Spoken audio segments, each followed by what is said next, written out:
cut it there. Cut! Ribbon! And cut. Cut. Cut.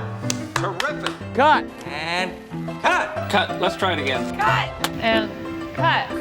Cut. Check the gate. Cut it. Welcome to Cut, just another movie podcast. I'm Manny. I'm Angie. And we're two siblings that love movies, and we're back. Better than ever. We took a little bit of a hiatus, but now we're back fully prepared. And we decided to come back this week because if you are a film lover, you know that it's Oscar week. And the Oscars are going to be this Sunday on ABC, if you've been living under a rock, 8 Eastern, 5 Pacific. And we thought, you know what we're going to do? We're going to give our picks, what we think is going to win, but also kind of if the Oscars were up to us, what we would vote for. And we're doing it for two reasons. We're doing it if you have a pool in your home or your workplace, you're wondering, what should I vote for? You know, should I pick this? Should I pick that? We're going to do that list, but then we're going to do the picks that we want to win personally. So we'll flag those and we'll let you know which ones are which. And we're going to have fun with it. What I love about the Oscars is that they're there for like the smaller movies to get the attention. One great story that I remember about 2019, 2020 when Parasite won is there was a library in Utah after Parasite won that had like 300 bookings to rent the DVD of Parasite just because it won Best Picture. I really like the Oscars, not only because of what you said, it does shine a light on movies that you would otherwise probably not see, or, you know, that the general public would probably not see. And in some cases, it'll cause them to have re-releases for a wider audience. Like I think Parasite was re-released after it won. I think it was at like AMC again for like, you know, Right. a month or whatever. But I also just like the fashion. I like seeing all the celebrities hanging out. I like the seeing crazy moments, the unexpected weird moments. Yeah, you know. pictures of the governor's ball afterward when everyone's wasted. That's always nice. I just love award season in general, not just the Oscars. Like, I like the Golden Globes, BAFTAs, CCA, pretty much whichever one we can watch. And that's a good segue because we're going to kind of break down before we do this on how the voting happens for the Academy Awards, because I think it's like a mystery, especially if you're just kind of a casual viewer and just like want to watch the Oscars just because it's the thing to do this coming Sunday. But there's a very elaborate way that they vote for, especially Best Picture.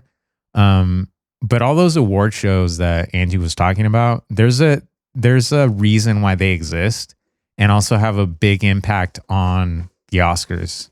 And, you know, when we talk about like the BAFTAs, which are the British Academy Awards, for those who don't know, but then you have the guilds. So, you know, you have the Writers Guild of America, you have the Producers Guild of America, you have ACE, which is like the Editors Guild. There's all these guilds that have all these award shows that aren't publicized.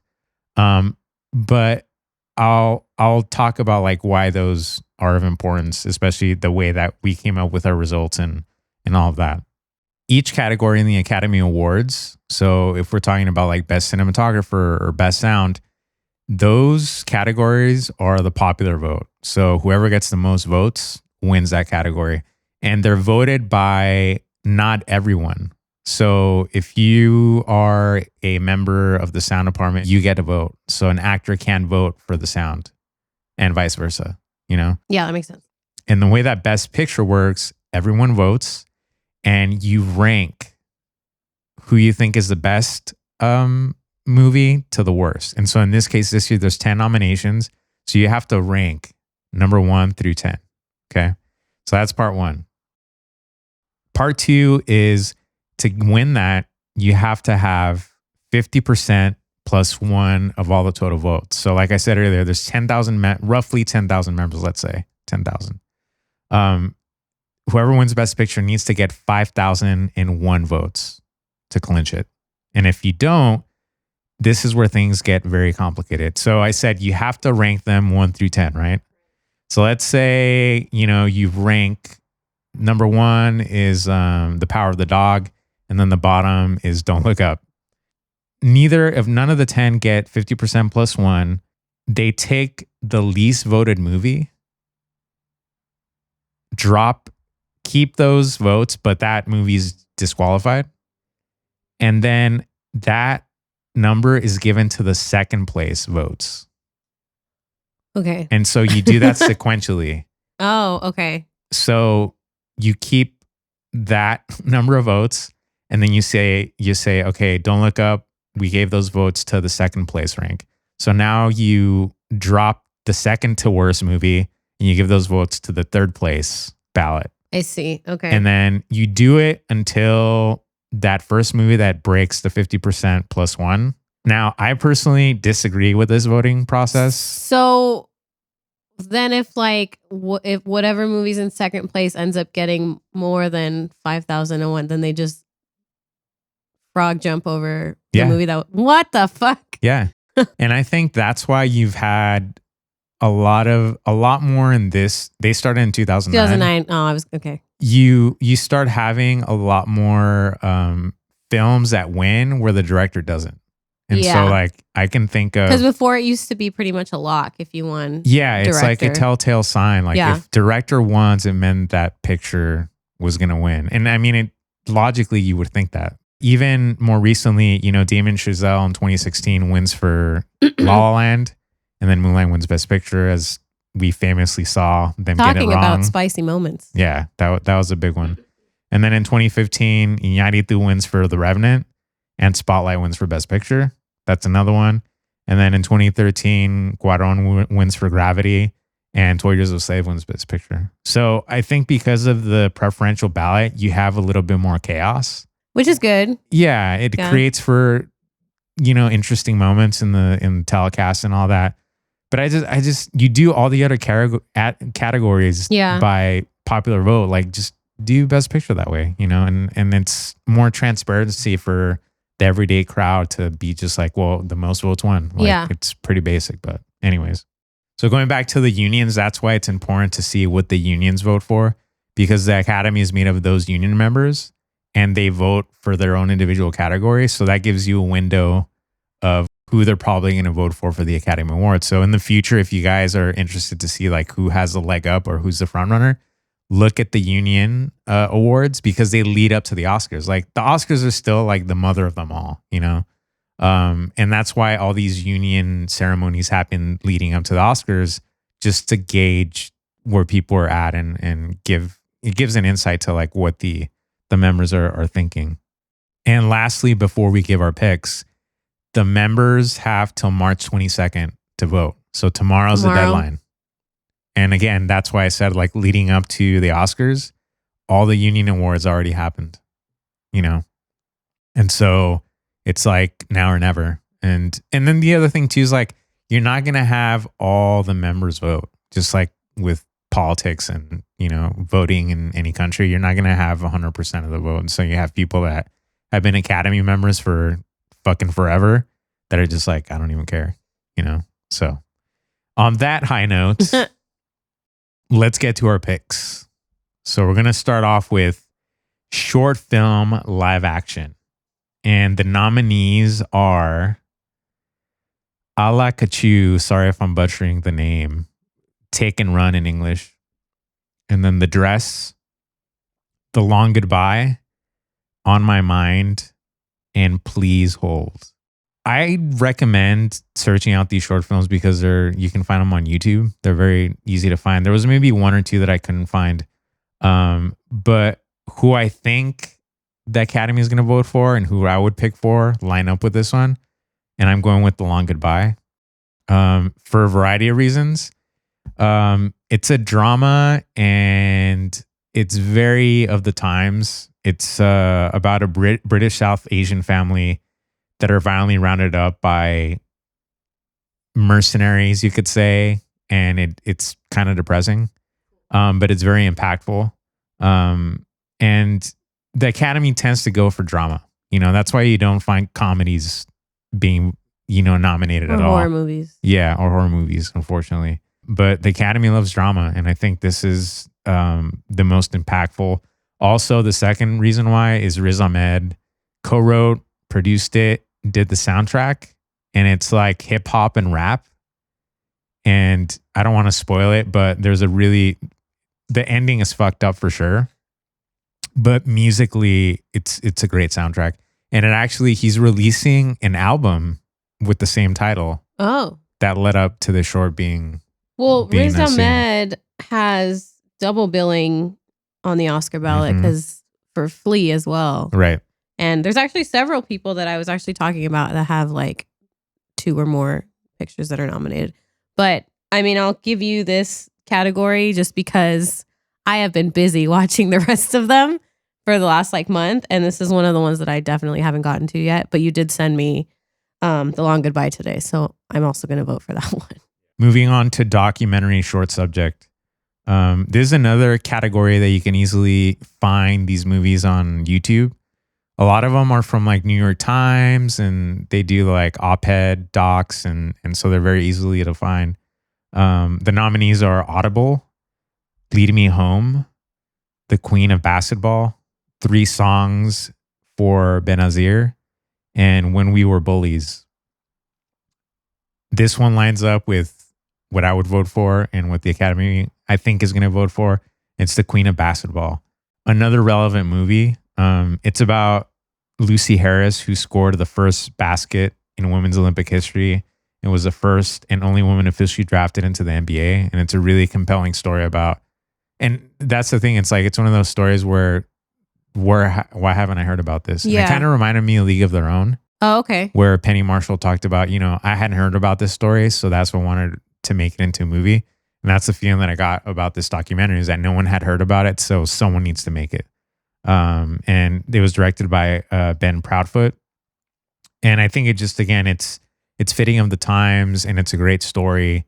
And I think it's by far the front runner for documentary short. All right. So the next category we have is for animated short. This one I did get a chance to watch. I actually finished up my watching today with these, and I caught some of them. For this one, we have Affairs of the Art. We have Bestia, Box Ballet, Robin Robin, and The Windshield Wiper. So for this one, the one I think will win is Robin Robin. And the reason I think it's going to win is, first of all, it's a Netflix short. And it's one of the longer ones. Like, I think the rest of them clock in at like 14 minutes, 16 minutes. This one's 32 minutes. And it's also done by Aardman Studios. Yeah. Who did famously Wallace and Gromit. And what was it, like the sheep one? That was like the... Yeah, and Chicken Run. Was it Chicken Run? Chicken Run. Yeah. And then you have, voice acting by Gillian Anderson and Richard E. Grant. And it's about a robin that's born into a family of mice. And so she's raised as a mouse, pretty much. That's all she knows. And then she has to come to terms with the fact that she's actually a robin, and kind of grapples with this like self-identity issue, which I think is really cute that they did it with mice and birds. The other ones that I watched Bestia, and I watched The Windshield Wiper is what I would have picked to win, just because I liked it the most. And it's about different iterations of love, and kind of they ask you, what is love? And you see these different vignettes of different people living in our world now, and kind of what we think love is in its different forms. And so I think that one is a lot more, at least it impacted me a lot more than the Robin Robin one did. That one was a lot cuter, obviously, but I think the Windshield Wiper one had more of an impact. And Bestia, I didn't like. That one was weird. And then what was the other one? Oh, Affairs of the Art. I hated that one. That one I was going to turn off like halfway through. Was it that bad? At least for me, when I see something animated and I don't like the animation, I'm like immediately put off.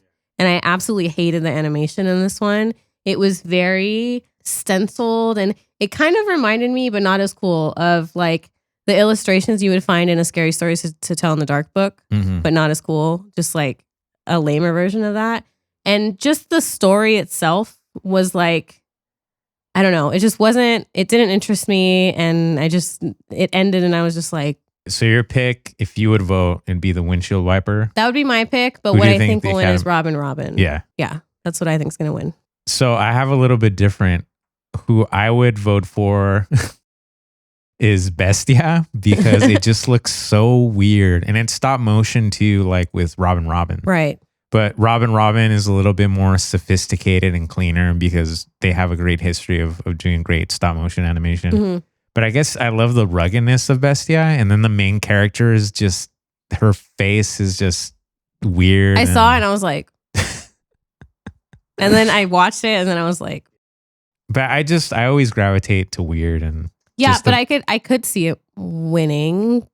to me, it's the like the underdog.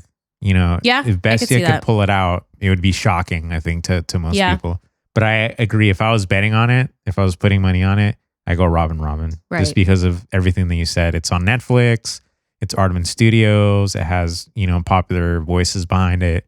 And I think the story, because it's a holiday story too, it just kind of ticks all the boxes for, you know, the popular vote to sort of nail that movie. Moving on to visual effects. This one's always kind of, I think, like a random grab bag of movies, just because there's always one or two movies where you're like, why is this nominated? You know, And I feel like visual effects, they try to throw in the popular movie Yeah. in there because which is evident. they're not going to put it anywhere else. Yeah, because like before we've had, you know, Star Wars in this category, and then I'm sure some Marvel movies have been here. Yeah, I think most Marvel movies have been, you know, I think That's where Infinity they War belong. and, No, I'm just kidding. and Black Panther. So we have this year we have Dune, Free Guy, No Time to Die, Shang-Chi and the Legend of the Ten Rings, and Spider-Man No Way Home. For this one, I voted my favorite and what I think will win. I voted for Dune As did I. because I think it's like compared to the rest of them. You know, when I think of Free Guy, That was one that when That it got was- nominated, people were like, what? yeah, that one I saw Free Guy and I didn't see it. I wouldn't nominate it, even though most of it is visual effects. And I think maybe that's why they nominated it. But just because most of the movie is CGI doesn't mean it should be Yeah. nominated for an It's just Oscar like- for CGI. It's just like editing too. Is like the most amount of cuts doesn't equate Exactly. to great editing. Yeah. You know? And then, you know, Shang-Chi and then Spider-Man No Way Home, those are pretty much neck and neck to me because, you know, they're Marvel movies. And so, you know, with Marvel movies is going to come a lot of special effects and CGI and stuff like that. And I know people on Twitter lately have been like dragging Spider-Man through the mud because they're like, why does a $2 million movie look like this? And it's like, just leave it alone. Like, it's kind of getting on my nerves. It is what it is. Yeah, it is what it is. And I feel like when you watch a movie like that, you know what you're going to get. And so I voted for Dune because it looks the most realistic as far as visual effects are concerned. And it kind of, yeah, it just doesn't look, the visual effects don't look out of place within the world that they're building, Right. if that makes sense. And then the thing too is like I think people forget, like we were saying, like just the most amount of something doesn't equate to the best. To me, when I think of visual effects, I think seamlessness and some things that don't look like a visual effect but are. And it's like removing, like if there's stunt work and they're removing like wires on actors and stuff like that. And so Dune to me was the most seamless visual effects where I know that there's tons of them, but they didn't feel like they were in your face and like very obvious. And then also Dune, if we're talking about the other awards, it won the BAFTA for the visual effects and it won the Critics' Choice Awards for visual effects. So that's a good kind of rudder of like where the Academy may be thinking. But yeah, I also think that the Academy is going to go for Dune and I would vote for Dune. Next up is sound. Now, this is Angie's quote unquote favorite category. It's and I'm not. being very sarcastic about that. But before, this used to be broken up into two separate categories, which is sound editing and sound mixing. And I think the Academy was like, people don't really care. It's the same thing, but it's not. And even before we started the podcast, I explained to Angie like what sound editing versus the sound mixing was. And I'm going to explain it to you guys quickly. So sound editing is kind of like film editing where you're putting in sounds like sound effects, the dialogue, and you're cutting them up and putting them where they need to be. And sound mixing is you're mixing all those sounds. You know, you're mixing the music, you're mixing the dialogue, you're mixing any kind of sound special effects they're using to make it balanced, and so that the audience is able to discern where they're at and it's sounding good and be able to hear all those layers evenly. So they're two separate things, but again, I think people don't care at this point. So here are the nominees after I sort of kind of berated them a little bit. The nominees are Belfast, Dune, No Time to Die, The Power of the Dog, West Side Story. For this, I would vote for Dune, and I think the Academy is going to go for Dune. Although West Side Story had really great sound to me, and especially because it is a musical, and you know, you are mixing all those things that I talked about. You're mixing vocals. You're If mixing only there was orchestra. a sound mixing category. Exactly. You're right. Yeah. I think if there was sound mixing, Yeah. I think West Side Story would take it from these nominees. But I think Dune's going to take it because I saw Dune in IMAX, and I thought just the way that immerses yourself and everything was clear. The dialogue was very clear.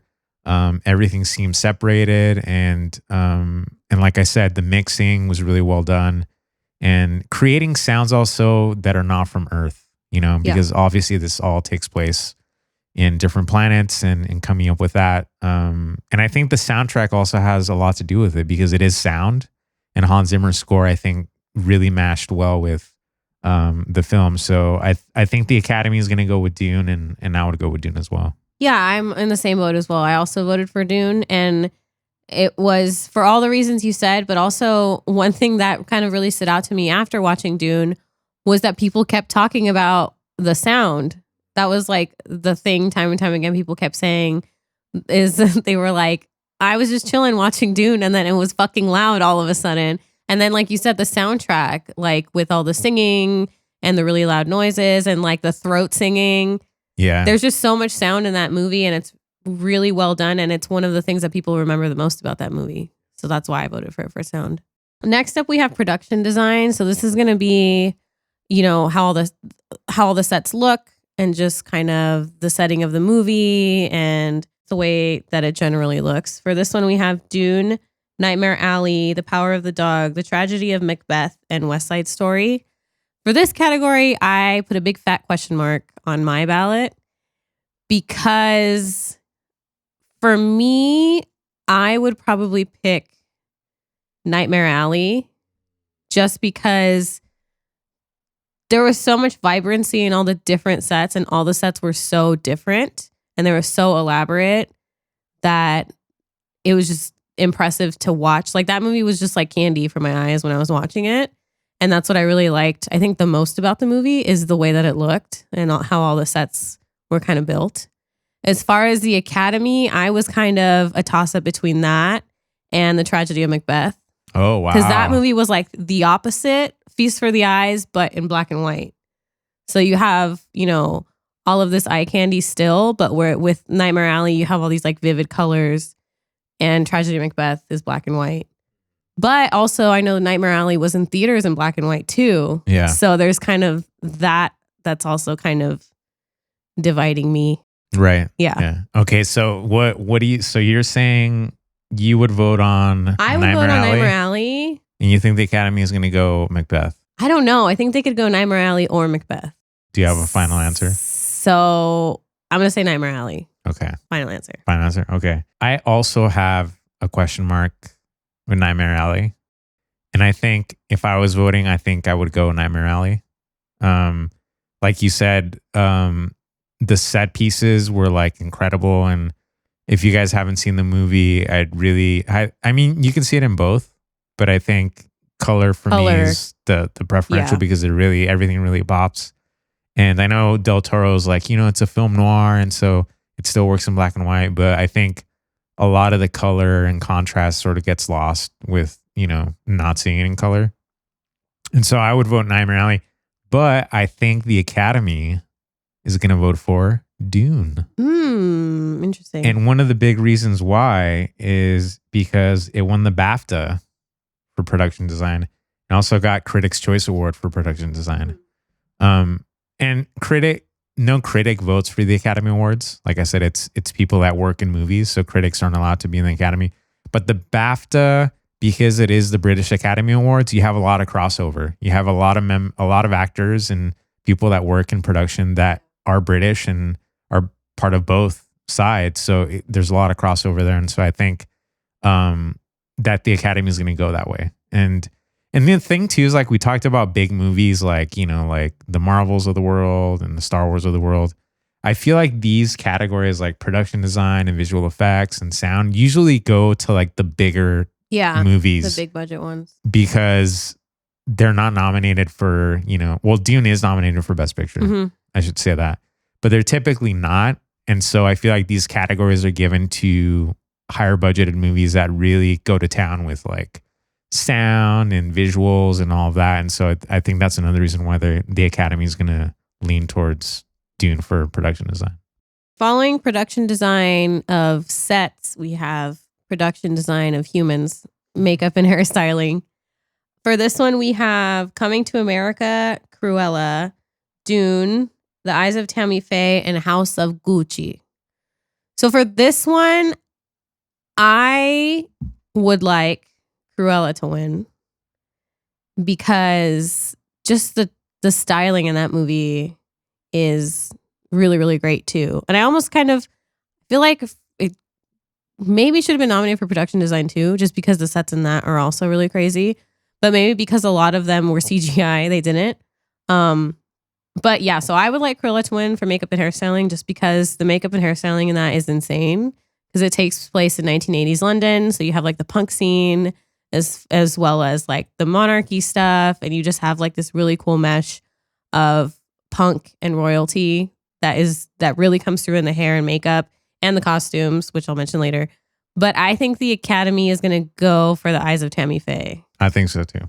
Just because, you know, the Academy loves like pretty people looking ugly. Like they love that. Yep. And so, and I'm sure that's why House of Gucci was nominated too, is because they made Jared Leto ugly, you know? And I think that'll win just because you have Jessica Chastain in this like heavy makeup the whole movie. And yeah, that's why I think it's going to win. I think the Academy is going to go with The Eyes of Tammy Faye. I didn't see Cruella, but if there was like a dark horse to beat The Eyes of Tammy Faye, I think Cruella would do it. But the thing that's going against Cruella is that The Eyes of Tammy Faye won the BAFTA, right? Won the Critics' Choice. So it has those two supporting that the Academy is going to go that route. The rest of the nominees, I mean, not really, you know? Yeah, I don't think so either. Maybe Dune, and like you said, like just because of, you know, Jared Leto for House of Gucci, like I don't think that's enough to put her over the top. But right. I think Eyes of Tammy Faye is going to take it. If I had to put money on it, I would go with that. Now we get to one of my favorite categories, film editing. And I'm really pissed that this is one of the categories that's not going to be televised live. I don't know if you guys heard how the Academy is deciding to film a few of the categories beforehand. They're still going to broadcast them. 8. No, it's not that many. I thought it was 8. It's like 3 or 4. Oh, okay. But one of them is film editing, which to me, it's hilarious that they're choosing editing because editing is the movie. That's the movie that you're watching. The editing category there from you go. the Oscars. But to me, it's just like, it's dumb that they're doing it because the categories that they're doing it for are obviously none of the major ones. But to me, what I always loved about the Oscars is seeing the people that are making these movies that you would never hear of before. And they're like, want to thank my wife and my kids. And, you know, sometimes they do say some heartfelt stuff better than some of the major actors and directors and producers of these movies. So I want to give them credit. So for film editing, we have nominated Don't Look Up,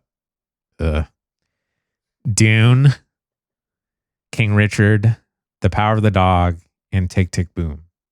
Now, I have 2 question marks for these. Okay. And it's kind of a toss-up slightly. Like I was saying, the ACE Awards are the Editors Awards. They're like the SAG Awards, you know, but it's for editors. And so they have two categories. They have one for drama film and they have one for a comedy. Yeah. And so King Richard won the ace for drama and Tick Tick Boom won the ace for comedy. And the BAFTA went to No Time to Die, which is not nominated Weird. for editing. What I'm going to say is this. I'm going to say King Richard is going to win.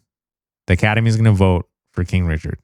Dune is also like a dark horse there. So to me, I don't know. I have a hard time picking, but I kind of want to put it on record. So I'm going to go with Dune upsets for editing.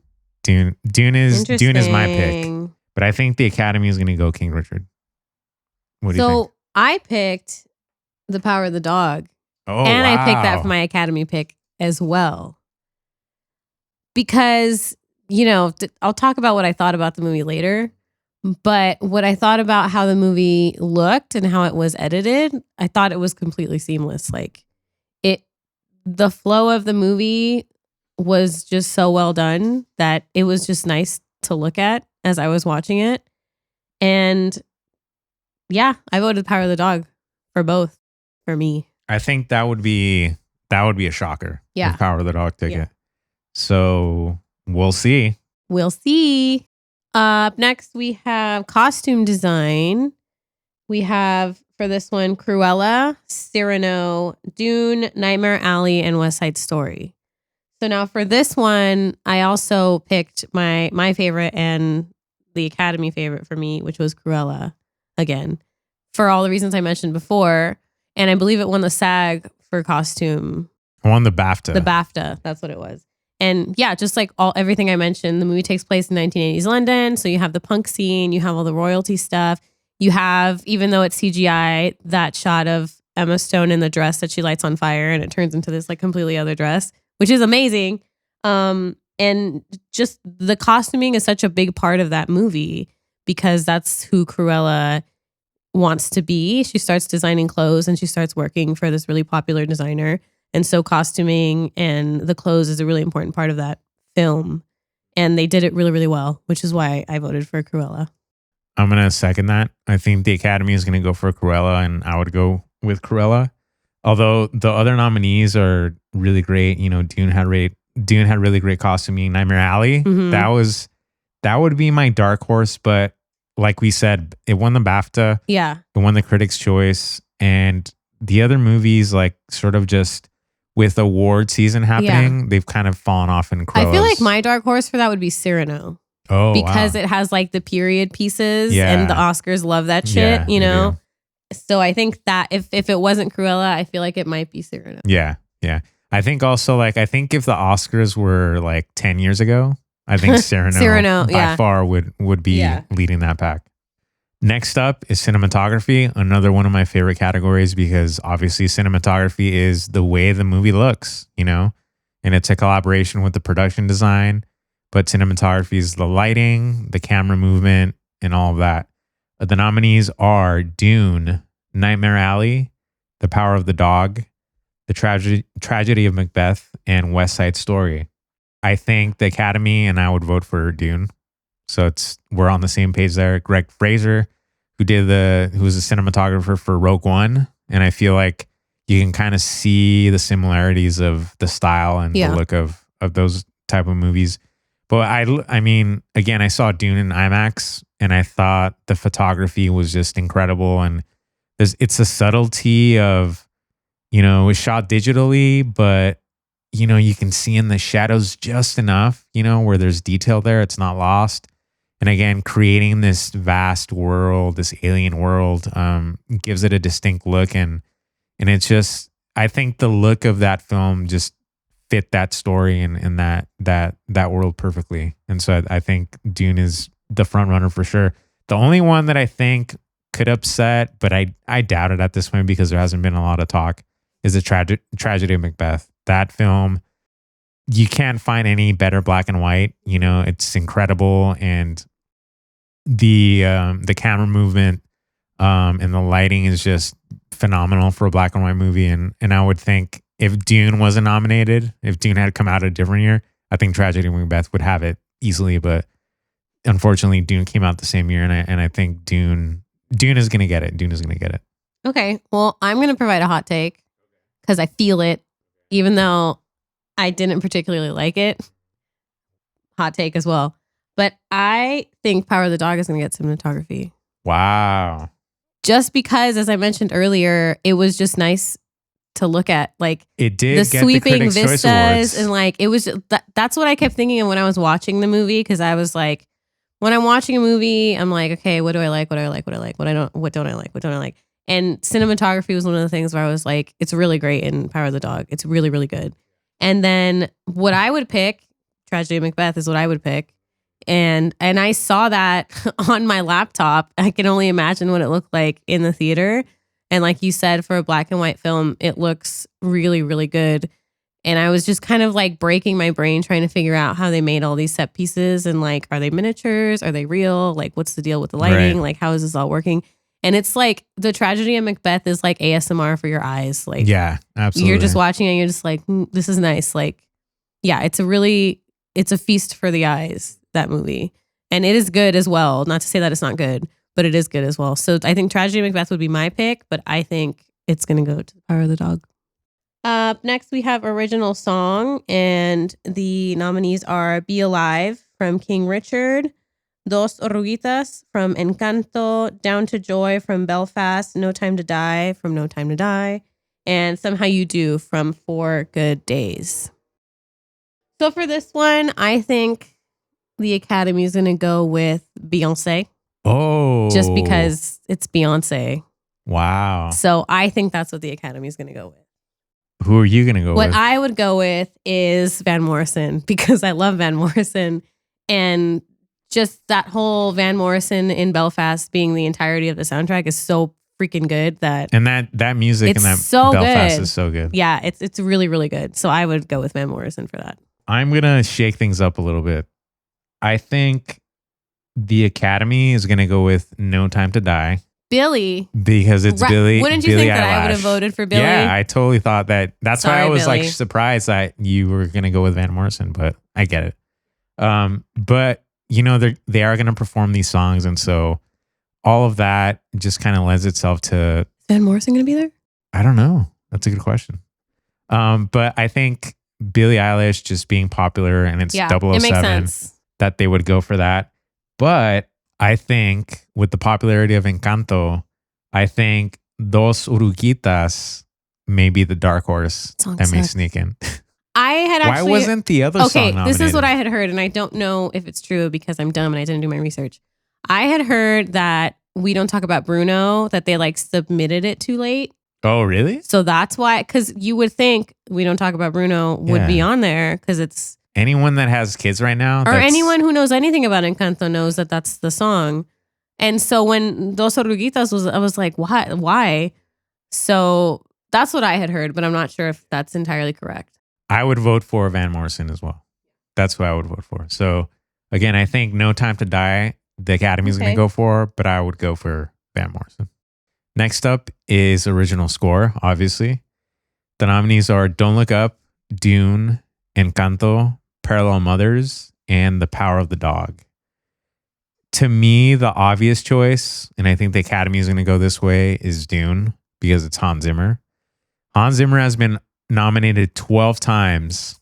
Guess how many times he's won the Oscar? None. Once. Can you guess the movie? Pirates of the Caribbean. Nope. Should have been Pirates of the Caribbean. Has I guarantee it lost won't be as good as to Pirates all of the the Caribbean. Batmans, all the Christopher Nolan collaborations. He won it for The Lion King. Okay. So I think they're going to go Dune because, again, it's that subcategory where it's like Dune's nominated, so we got to give it something. But also, like, that score is really good. You know, I saw an interview with Hans Zimmer where he's like inventing sounds because he wanted the soundtrack to sound like otherworldly. And he was even talking shit about how, like, oh, science fiction movies, they use a symphonic score. And I wanted to do something that doesn't sound like Earth. And so he went to this guy's house and he had all these like mock-up instruments that he made, and they used a lot of those sounds, and plus like the, how you were saying, the throat Yeah. singing and all that. And so I think Hans is gonna win his second Oscar. But the dark horse, and I would vote for it too. So I'm voting for it. I think the Academy is voting for it. But the underdog, I think, that can come out of nowhere is The Power of the Dog. Johnny Greenwood, who completely got robbed. We know. For Phantom Thread. I'm just going to You go think on this the is record. going to be his like make it up to you Oscar?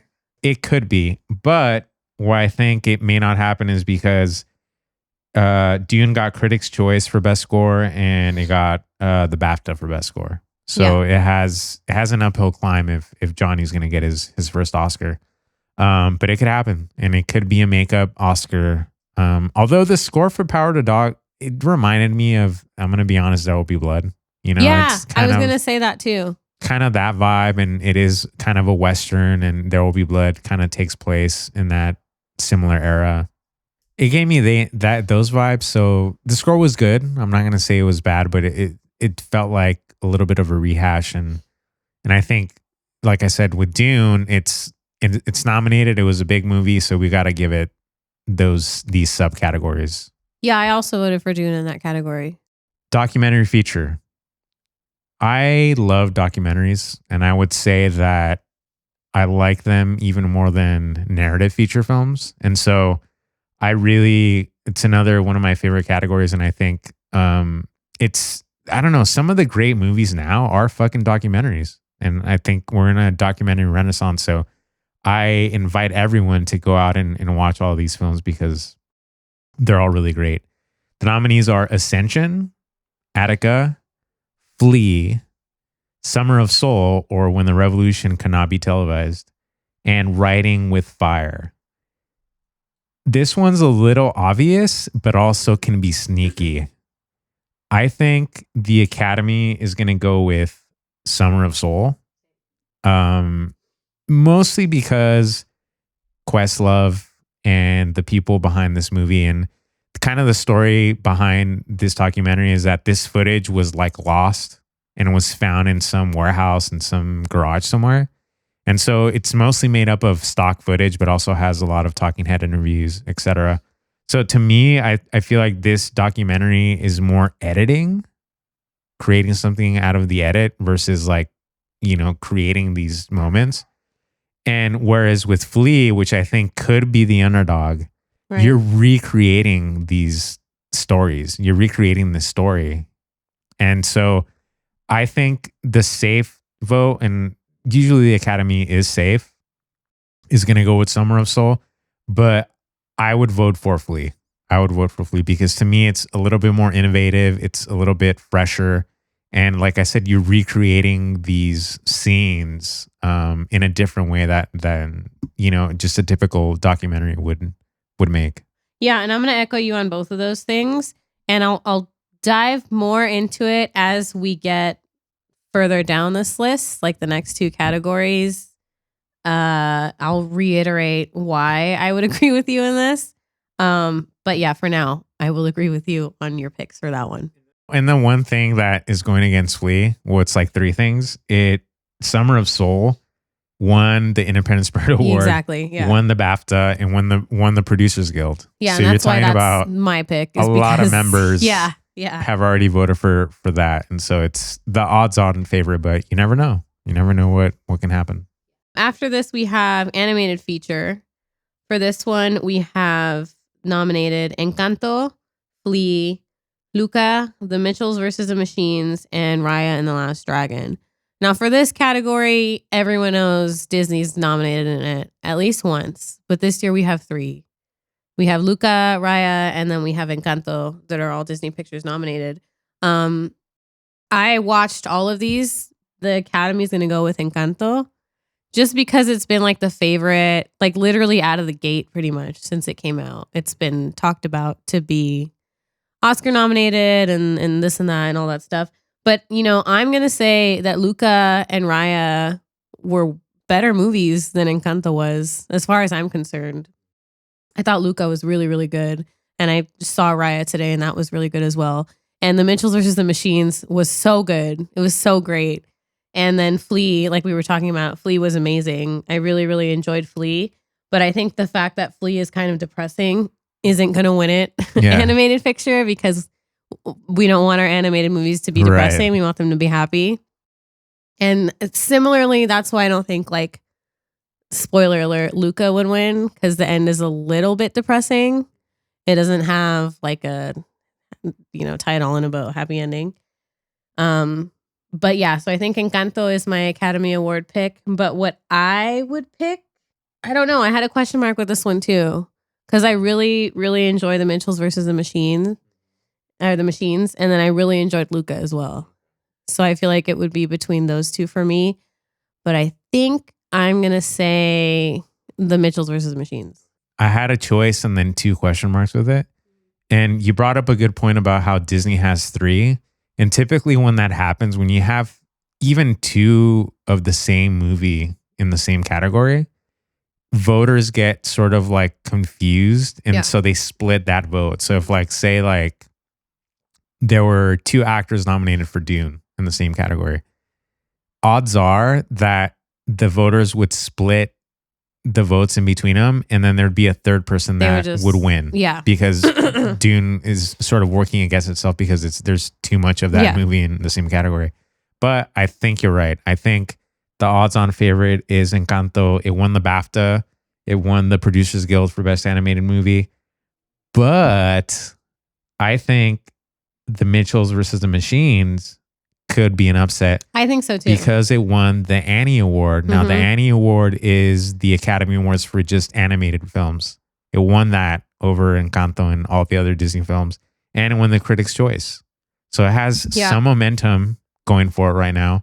And it could be one of those things where, like, the Academy is tired of voting for Disney and is looking for something different. Yeah, and if you look at Encanto, and if you look at Raya, and if you look at Luca, like, they all have the same kind of like cookie cutter Disney equation for animated pictures on what's going to be popular. And when you look at something like the Mitchells versus the Machines or Flea, they're working on a completely different formula than all 3 Disney movies. And also you have Phil Lord and Christopher Miller behind it, who did, Into the Spider-Verse. And they have a great awards track record that can push them, above the edge over Encanto. So for me, I would go Academy Encanto. Yeah. But I would vote for the Mitchells. I hope Machines. the Mitchells wins. That'd be a really great upset. That would be a great upset and a great moment. International feature is next. I have issues. I have issues too. I'm torn. I'm torn. Okay, yeah. Go. So the nominees are Drive My Car from Japan, Flea from Denmark, which we talked about, The Hand of God from Italy, Lunana and Yak in the Classroom from Bhutan, and The Worst Person in the World from Norway. I did a string of movies to try to catch up and to see as many movies as I could. And this past Sunday, yesterday, I started with The Worst Person in the World, and I tweeted about it, and it fucking wrecked me in the best possible way. If I was giving out the international feature, I would vote for The Worst Person in the World. I also, and why I said I have issues with it, Drive My Car. A lot has been said about this movie, that it's close to 3 hours long and blah, blah, blah, all this other stuff. Whatever. I didn't really care. Like, I was engrossed, and I think the pacing of the movie is by design. If you've seen it, it's about grief and dealing with grief. And so I think it's sort of, it matches well with that idiom of what they're trying to do. I think the Academy is going to vote for Drive My Car because it's also nominated for Best Picture, which was a surprise. When nominations came out, I was really surprised that Drive My Car was nominated for Best Feature. I thought it was going to be reversed. I thought The Worst Person in the World was going to be nominated for Best Picture, but it wasn't. Drive My Car has a lot of momentum right now, and I think it's going to get the international feature, but it just kind of breaks my heart a little bit that it's not going to be The Worst Person in the World. But I would vote for The Worst Person in the World. Yeah, I would love The Worst Person in the World to win that. That's also my vote. I saw that by myself in the movie theater with like 5 other people, and it was great. And I told you, I remember being like, I want to see this movie by myself. Yeah, I remember. And that. I'm so happy that I did because it was so great to see alone. And I think with Drive My Car as well, such a good movie. And I know Drive My Car is going to win that.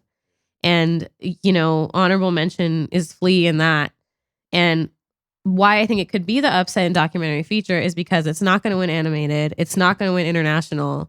But I feel like it has to win something because it's so good. Yeah. Like, it's really good. And the culmination of it and the music in it that they picked, like they have a Daft Punk needle drop in that movie that was like amazing at the very end. So I think that's why it might be the upset in documentary feature, because they're going to be like, well, it's nominated for everything else. But, unfortunately.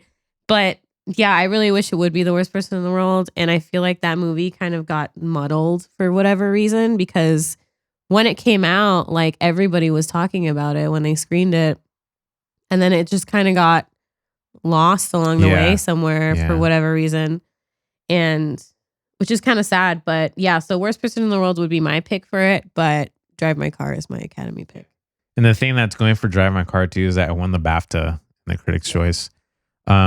But yeah, a lot of this too with award season, it's timing, I'm going to talk a little bit about Power of the Dog once we get to Best Picture.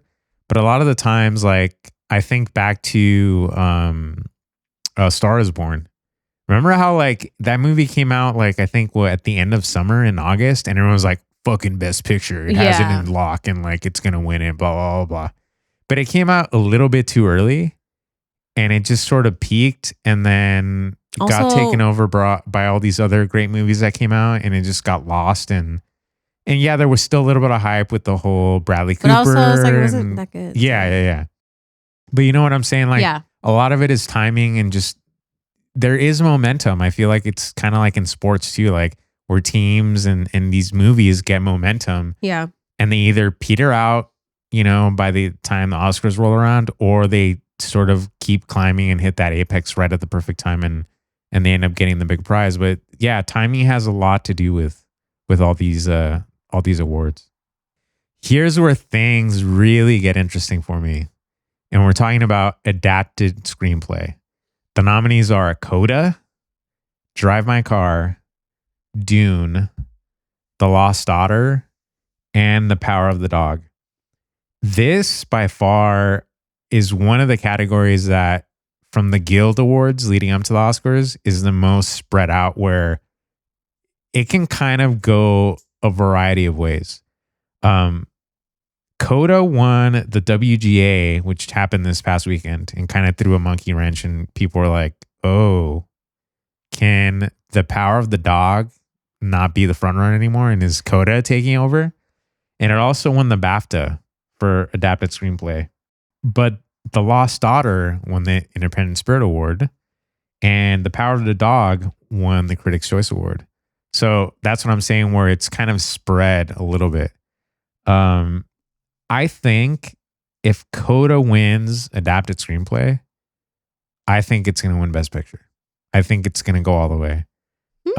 If it doesn't, I think it might go Power of the Dog. But also Drive My Car could sneak in. I feel like Drive My Car is getting a lot of momentum lately. Yeah. And so here's what I'm going to say. I'm just going to do a final answer. I think the Academy is going to go with Coda. Okay. I think it's going to go over Power of the Dog. Yeah. My choice, if I were to pick, I think I'm going to go Drive My Car. I had the exact same thing. Yeah. I think Coda's going to get it for sure. And I would have, my pick would have been Drive My Car. But do you think if Coda wins screenplay that it's... I don't. Why do you think that?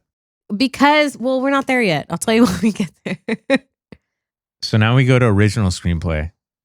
Mine's blank. And this is the one that I told you that I had a blank. Mine's blank too. Yeah. Mine's blank. The nominees are Belfast, Don't Look Up, King Richard, Licorice Pizza, and The Worst Person in the World. And I actually think if you're doing an Oscar pool, I think these two categories, adapted and original screenplay, are going to make or break. So it's very crucial that you guys listen. And mine's only blank because of 3 movies I'm having a hard time picking. Yeah. Because it's definitely not Don't Look Up. So to reinforce kind of like how mixed up it is, Belfast won the Critics' Choice Award. Don't Look Up won the WGA, which was, to me and a lot of people, a fucking shocker Trash. because no one has been talking about that movie. The movie to me was whatever. WGA? Yeah. Like really? Okay.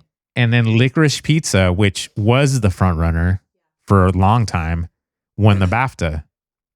And so to me, it's kind of wide open for original screenplay. That's why I kind of left it open. If I am going to put it on record, here's what I think is going to happen. I think Belfast, the Academy is going to vote for. And I think I would vote for The Worst Person in the World. Same. That's what I had. Yeah, because I was kind of torn between Licorice Pizza and Belfast. Not because I think they're as good, because I think Belfast is better, but only because Licorice Pizza was so popular Right. at first. Yeah. And so that's kind of why, but I think the Academy will go for Belfast. And I hope they'll go for Belfast. But I would want The Worst Person in the World. Yeah. Too. I just want them to win something. Yeah. And Like, yeah. I just don't think like Licorice Pizza is all right. And I know some people think like, oh, Paul Thomas Anderson's due, but not for But Licorice not for this. Pizza. Not for Not this. like this. And it might take that, but also Kenneth Branagh, he's been in films for a very long It's time. Kenneth And Branagh. yeah, it's Kenneth Branagh. So I think that's why I think Belfast, they're going to go for Belfast. So next we have actress in a supporting role. So for this one, we have Jessie Buckley from The Lost Daughter, Ariana DeBose from West Side Story, Judi Dench from Belfast, Kirsten Dunst from The Power of the Dog, and Ingenue Ellis from King Richard. Mm-hmm. For this one, I know Ariana DeBose is going to win. Honestly, all these acting categories are a slam dunk. Like They're a lock. We're going to go just through them really quick, but yeah, And they're a lock. yeah, she was great. Loved her in West Side Story. Loved her as the bullet in Hamilton. I didn't know You that didn't she know was. that? Yes. I was just going to say that. I had no idea. She's great. Yeah. Yeah, so I think she's going to win for that, which she should. It was great. But if I had like a second, I would probably pick Kirsten Dunst in The Power of the Dog. Yeah, she was really great in that. She was fantastic. great in that. And then under that, I'd probably pick Jessie Buckley because she was great in The Lost Daughter as well. I also think it's a slam dunk that Ariana DeBose is going to win. The Academy is going to vote for it. She won all the other Everything? critics, BAFTAs, Yeah. SAG Awards. If I had to pick, I don't know. I think I would probably do Ariana too. Kirsten Dunst was really great, and I think it's one of her best roles in a really long time.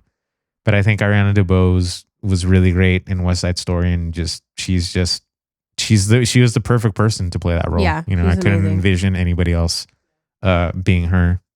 We go to actor in a supporting role. I'm gonna butcher this name, but Ciaran Hinds, Belfast. Troy Kutzer in Coda. Jesse Plemons, The Power of the Dog. J.K. Simmons, Being the Ricardos, and Cody Smith McPhee in The Power of the Dog. It's gonna go to Troy. It's going to go to Troy. Like it's I have not. If it goes to anybody else, it'll be a fucking disgrace. Yeah. As far as I'm concerned. I think so too. No offense to everyone else that's nominated because they're all great actors, but who else could have done that? Definitely, he's my Academy pick and he's my pick. Yeah, Like, and he won all even- the other Guild Awards. So it's gonna be Troy's day for sure, and I'm sure it's gonna be a beautiful moment for him and everyone involved with Coda. Moving on to actress in a leading role, we have Jessica Chastain for The Eyes of Tammy Faye, Olivia Colman for The Lost Daughter, Penelope Cruz for Parallel Mothers, Nicole Kidman for Being the Ricardos, and Kristen Stewart for Spencer. It's gonna go to Chastain. I think so too. And it's one of those like where we talked about with makeup, where the Academy tends to go for the beautiful actor or actress Being ugly. being ugly or Like that's some sort of feat or monster, something. which are at least their own. I remember Michael Keaton talked about how he went to the Oscars luncheon. This is when he was nominated for Birdman for Best Actor, and an older Academy member came up to him. He's like, "Oh, you're really great in Birdman. Like, I love your performance." And that was the same year that there was a movie with not astrophysicist, Stephen Hawking. Oh, with Eddie Redmayne. Eddie Redmayne, yeah. And he's like, but like, look at what he had to go through, that transformation. Look what they had to do to him. Yeah. And that's when he realized, like, I'm not going to win for Birdman because I didn't really go through that. And he lost, sad. because, so sad. again, the Academy goes for that. But anyways, Chastain's going to win her for that. I'm not saying she's a terrible actress by any means, but it's, I it's just wish one of that those wasn't roles. what she won for because it's not her best. Not saying she didn't do a good job. I'm just saying that role is just not, I don't know. Like I really wish she should have, I could be totally wrong in this. I think she was nominated when she was in The Help. Maybe. That role that she did in The Help was so good. Like she's done so many other things that are well deserving of an Oscar. And I feel like, yeah, she definitely deserves one, but I'm sad that it's going to be for this. We now move on to actor in the leading role.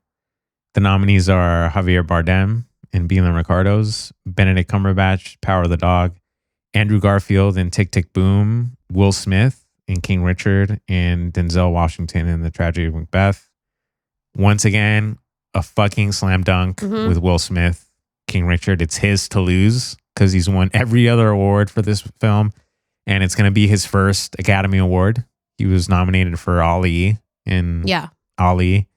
And again, not to say that all the other nominees were terrible, but it's just his year. Sometimes it's just that it's their due and it's their time to get it. I have Will Smith as my pick as well.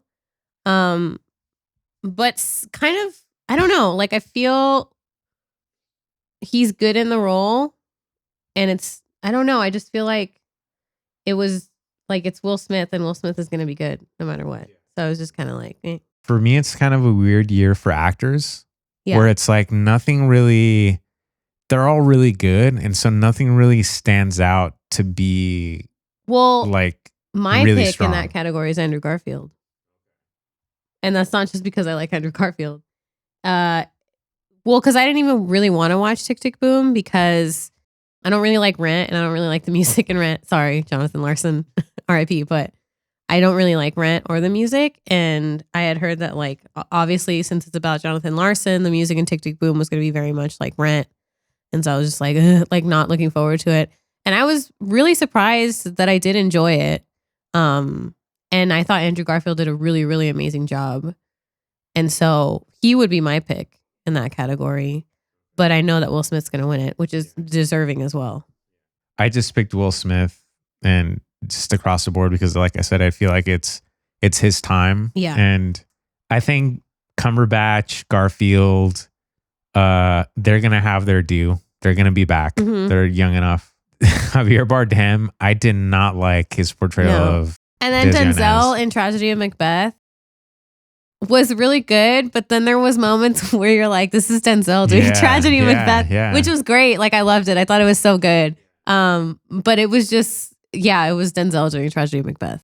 He has his Oscar already. So it's like, not to say he doesn't deserve another one because I still feel he has a lot more roles that he can sink his teeth into, but I just think it's Will Smith's time. Second to last category, the director. So for best director, we have Belfast, Kenneth Branagh, Drive My Car, Ryusuke Hamaguchi, Licorice Pizza, Paul Thomas Anderson, The Power of the Dog, Jane Campion, and West Side Story, Steven Spielberg. If you would have asked me 3 weeks ago who had best director, I would have said Jane Campion by far. But things have happened.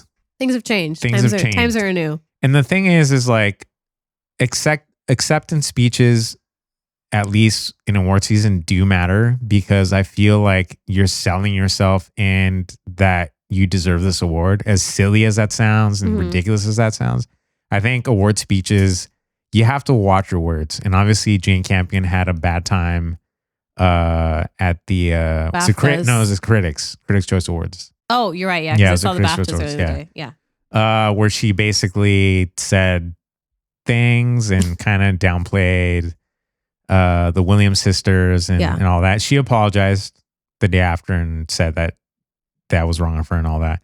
But I think the way that it's sort of carried, I think may have an impact. Because Jane Campion did win Critics' Choice, the DGAs, which are really important because, again, directors are voting on this category, and won the BAFTA.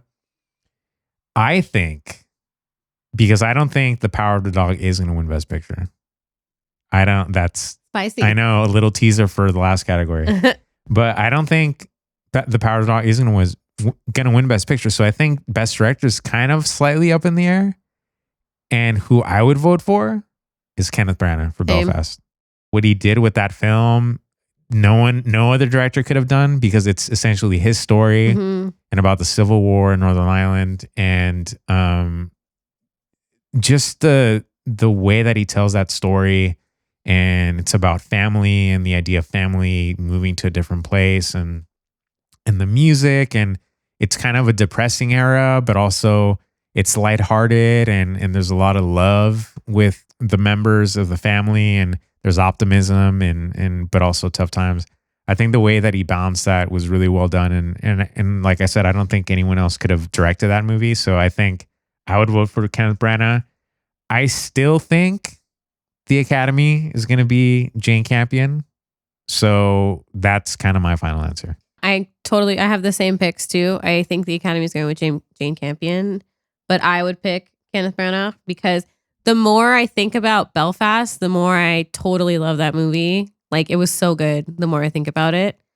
And yeah, like you were saying, I mean, when we talk about Best Picture coming up next, that would be a kind of weird upset. I think if Kenneth Branagh does the upset, I think Power of the Dog is not going to win Best Picture. Yeah. For sure. I think if Jane Campion does do it, there's a higher percentage that it's still going to win Best Picture. Yeah. But I have this gut feeling that it's going to be chaotic the last two categories. Interesting. Well, then, yeah, like if we're piggybacking off of everything we've said, then it could go to Power of the Dog, Coda, or Belfast. Best Picture. And so now we get to the final category, Best Picture. And this is where you hear the timpani roll for the nominations.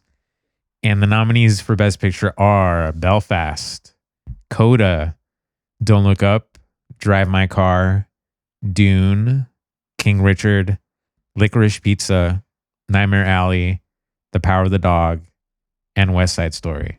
Now, this is the first time in a few years that we have 10, because you can go from 5 to 10 nominees, anywhere between them. And all of that is, I think it's you have to get 5% of the vote from anyone that's in the Academy, and you can be nominated for Best Picture. So all of them had to get 5% of whatever vote that they tallied altogether. So here's what I'm going to say. I think the way that the momentum has been shifting towards Coda and creeping away from Power of the Dog, again, 3 weeks ago, if you would have said, who would you vote for Best Picture? I think The Power of the Dog would have had it slam dunk. But things have changed again. And I think Coda winning the SAG Award and the PGA Award, those are big wins to lead you to believe. But I think that Coda is going to win Best Picture. And the more I think about Coda, I think it's maybe the movie that we all need to win. With the world the way that it is now and how tumultuous it is, Coda is just such a heartwarming movie, and it's a coming of age story. And again, it's very similar to Belfast, where it's about family and sticking together no matter what. The Power of the Dog, it's a great movie, but it's can leave you feeling unsettled and not optimistic and questioning things. And Coda is just clear cut, it's beginning, middle, and an end. And I think maybe that's what we need. We need something that's very heartwarming and just resolves in a happy ending, and which is something that we all want for ourselves and in the world. I'm still going with Power of the Dog for Best Picture. Okay. Because of the opposite of everything you just said. Because it's depressing. I feel like Coda's too like pure for the Academy. It's a great movie. I loved Coda so much. Like I loved it a lot more than I thought I was gonna like it. And it'd be great if it won, but I still think it's gonna be Power of the Dog. Not to say I liked Power of the Dog. I didn't like Power of the Dog. I didn't like it. And which is I was shocked that I was like, did we see the same movie? Because everyone was talking about like how good it was and blah blah blah. And maybe it was because, you know, the cinematography and the way it looks, and you have Jesse Plemons and Kirsten Dunst and all this stuff is really good about it. And the direction is good. I think maybe that like overshadowed the movie itself. But I don't know. I didn't really like the movie. But if it was my pick, I would probably go with Belfast. The Power of the Dog did win the Critics' Choice and the BAFTA, but that was a long time ago. It feels like. It feels like forever And that's ago. what I'm saying is like the fact that Coda won the SAG and the PGA, which are the more recent, that's huge. Yeah. You know? And I have kind of an outlier. I wrote in my vote for Best Picture that I would vote for, and it's The Worst Person. I knew you were going to do I was really upset that wasn't, like there's 10 of them. I know. Also, I urge you guys to watch 9 of them. Don't watch Don't Look Up. I would swap Don't Look Up for I The would Worst too. Person in the World. Absolutely. Yeah. Easily. This is the first year, I think, ever that I've actually watched all 10 of the Best Picture nominees. And I can safely say, don't watch Don't Look Up. Just watch the rest of them. Because the rest of them are really good movies in their own right. And they're all very deserving of the Best Picture nomination. Here's another crazy sort of tidbit as we wrap up the podcast. If Coda does pull it out, Apple would have beat Netflix to be the first streamer Best Picture. to win Best Picture. Shit. And the crazy thing is that Netflix has been spending fuck tons of money to say that they're the first streamer to win Best Picture. And then they raised our prices. And the other thing too is like, we talked about how the Academy is now like 10,000 plus members, roughly, whatever. And we still have a lot of them that are old and are old school. And where I think maybe Belfast could pull it out is because Belfast was made by a studio. Yeah. And it could be the older voters voting against Apple and Netflix to be like, we don't want a streamer winning Best Picture. Yeah. We're going to go to Belfast. And that's where maybe you could have some craziness in Best Picture. So don't be also surprised if like that happens. Yeah. What I feel overall that's going to happen, I think it's going to be a crazy night. I feel like there's going to be a lot of surprises because there isn't like, you could say it's a two-headed race with Coda and The Power of the Dog. But you can also think about Belfast coming in there and stealing some of these awards. Yeah.